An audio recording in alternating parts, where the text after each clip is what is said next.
पहुंचे तो पुलिस तो नहीं थी, मेरे वालिद साहब आर्मी में थे और हम लोग तो इस तरह के लोग नहीं है कि वो किसी के भी घर के अंदर घुस के। आर्मी में क्या थे? मेरे वालिद साहब रिटायर्ड मेजर थे आर्मी में, और हम लोग मतलब ये कोई तरीका तो नहीं है कि 40 के 40 मर्द और गुंडों की तरह घरों के अंदर दरवाजे टाप के गेट तोड़ के अंदर घुस गए हैं। मतलब बाजवा साहब ये हमारी कौम का कुछ और कहते हैं कि आप लोग औरतें, हम लोग इसलिए आगे से मुझे कह रहा है कि तुम औरत हो इसलिए मैं तुम्हें चंडे मार के तुम्हारा मुंह तोड़ देता हूँ। आदमी मुझे बदतमीजी से कह रहा है कि तुम, मैंने पूछा असल कि तुमने किया क्या जो तुम हमारे घरों में घुसती सब कुछ कर रहे हो? तो आगे से कहते हैं तुझे नहीं पता, यहाँ तुझे नहीं पता कि तेरे खामद को तेरा लॉ एंड ऑर्डर का पता था, तो यहाँ से कहाँ भाग गया?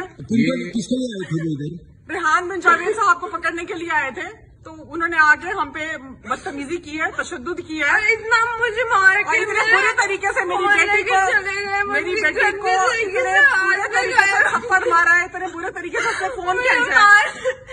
यार जगह में और आपके साथ ये सब डील जो कर रहे थे ये मर्द पुलिस ऑफिसर किया है, और वो आगे झपटा है मुझे मारने के लिए कि बीबी अगर तू औरत ना होती तो मैं तेरा अभी मुंह तोड़ देता। यहाँ पे हम सिर्फ तेरा औरत होने का लिहाज कर रहे हैं।